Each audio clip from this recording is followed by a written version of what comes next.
In this question, you have to identify that lecithin, which is a small molecular weight organic compound found in living tissues, belongs to which group of compounds?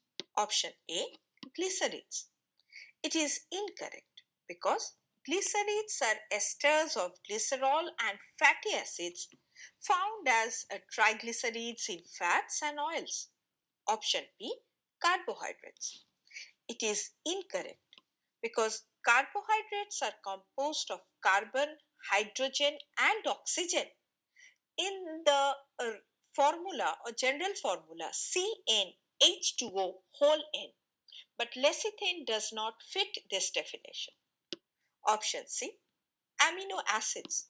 It is also incorrect because amino acids are the building blocks of proteins and contain an amino group and an carboxylic acid group. But lecithin also does not fit into this definition. Phospholipids.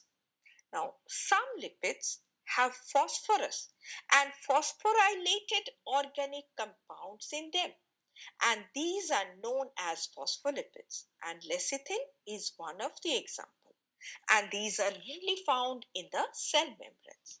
Hence, it is the correct option.